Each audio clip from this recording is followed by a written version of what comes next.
Good morning, everyone, and welcome. Today, we'll be diving into an important and complex topic, substance use disorders. Our focus will be on understanding the causes behind these disorders, exploring the continuum of use patterns, and addressing the significant challenges we face in research. We'll look at this issue from multiple angles, biological, psychological, and social, to get a well-rounded perspective. The image you see here symbolizes the intricate interplay between chemical effects and social influences, which really captures the complexity of substance use behaviors. I'm excited to explore this with you all. Substance use disorders, or SUDs, are defined by patterns of substance use that lead to significant impairment or distress in a person's life. It's important to recognize that these disorders are more than just occasional use. They represent a problematic pattern that seriously affects daily functioning. When we look at research and societal views, there's often a disconnect. Laws related to substance use can sometimes be based more on prejudice and misinformation than on solid scientific evidence. This creates contradictions that complicate how we address and treat these disorders. Interestingly, the drive to seek intoxication isn't exclusive to humans. Studies show that animals also pursue intoxication, which highlights a natural, biological aspect to this behavior. This underscores that addiction involves complex interactions between biological, psychological, and social factors. The American Society of Addiction Medicine offers an integrative model that connects these elements, giving us a well-rounded framework to understand and approach addiction more effectively. This perspective moves us beyond stigma, focusing instead on the full picture of what contributes to substance use disorders. People choose to use drugs or alcohol for a variety of reasons. First, there are the motivations behind their use. Some people turn to substances to express feelings or impulses they usually hold back, to cope with emotional or physical pain, to explore different experiences, or simply to seek pleasure, connect with others, rebel, or have fun. These motivations shape why someone might start or continue using. Next, it's important to understand that using or not using substances is often a choice, whether it's a conscious decision or something more unconscious. This choice is influenced by many factors, including personal circumstances, environment, and social pressures. Finally, expectations play a crucial role. People often interpret their experience based on what they expect a drug will do, even when the effects don't match those expectations. These beliefs can strongly influence their behavior and how they respond to the substance. Understanding these key points helps us see the complexity behind why people use drugs or alcohol. Here, we're looking at two important influences on substance use. First, there's the pharmacological reward potential. This means that drugs which increase pleasure or lessen discomfort are more likely to be used repeatedly. How strong this effect is depends on the drug's chemical makeup, the person's own biochemistry, and how the drug is taken. These factors all work together to influence the substance's appeal and potential for repeated use. On the social side, we have social learning and misconceptions. Our cultural environment and the people around us greatly affect how we view and use drugs.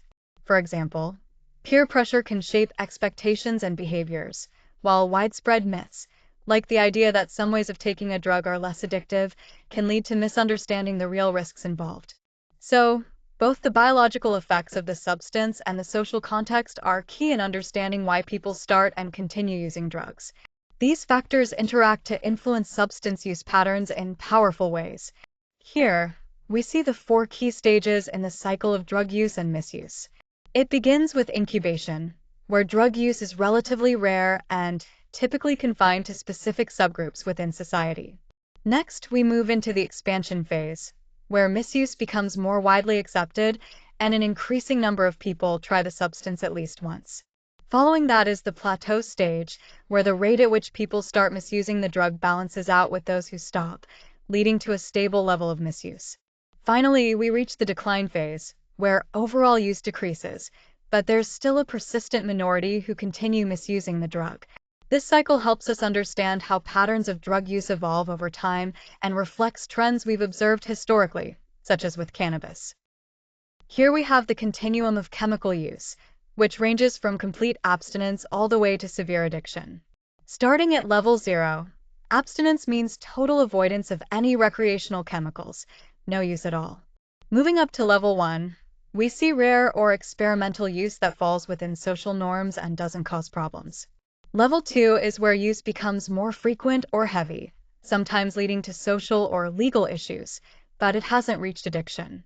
At level 3, individuals develop physical dependence and may experience withdrawal symptoms if they stop using, signaling early addiction. Finally, level 4 represents middle to late stage addiction, marked by serious physical, legal, occupational, and personal problems. It's important to remember that these levels describe a person's current state, which can change over time. Understanding this spectrum helps us better grasp the complexities of chemical use and addiction. Here we define key terms related to addiction that are often misunderstood. First, addiction and dependence are not the same. Dependence involves withdrawal symptoms and developing tolerance, but it doesn't necessarily mean someone is addicted. Tolerance means needing higher doses of a substance to get the same effect. When use stops, withdrawal syndrome can occur, with symptoms usually opposite to the drug's effects. Loss of control happens when a person can't predict or limit their substance use, like drinking more than intended. We also distinguish substance misuse from abuse. Misuse is the preferred term now to reduce stigma and refers to using substances beyond social norms or without medical need. Lastly, social use is defined by cultural norms, while the idea of a drug of choice is less relevant today due to increasing multi-substance use trends. Understanding these terms helps us communicate more clearly about substance use disorders. Here we have the diagnostic criteria for substance use disorders as outlined in the DSM-5 TR. The first category is impaired control, which means that a person struggles to consistently manage or limit their substance use, even when they intend to stop. Next is social impairment, where substance use leads to problems in social settings, work, or personal relationships. Risky use refers to continuing consumption despite knowing it poses physical or psychological dangers.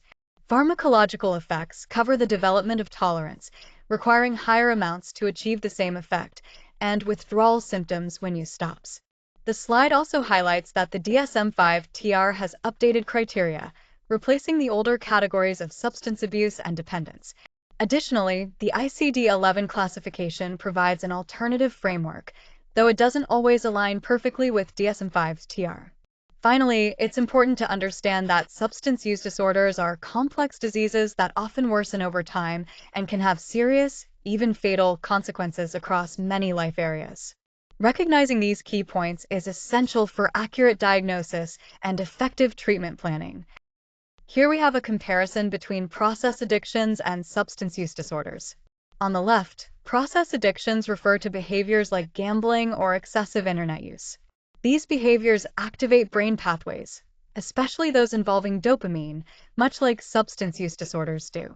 While they share some neurological similarities, it's important to recognize that process addictions also have distinct differences. In fact, there's still ongoing debate about how exactly to diagnose these behavioral addictions.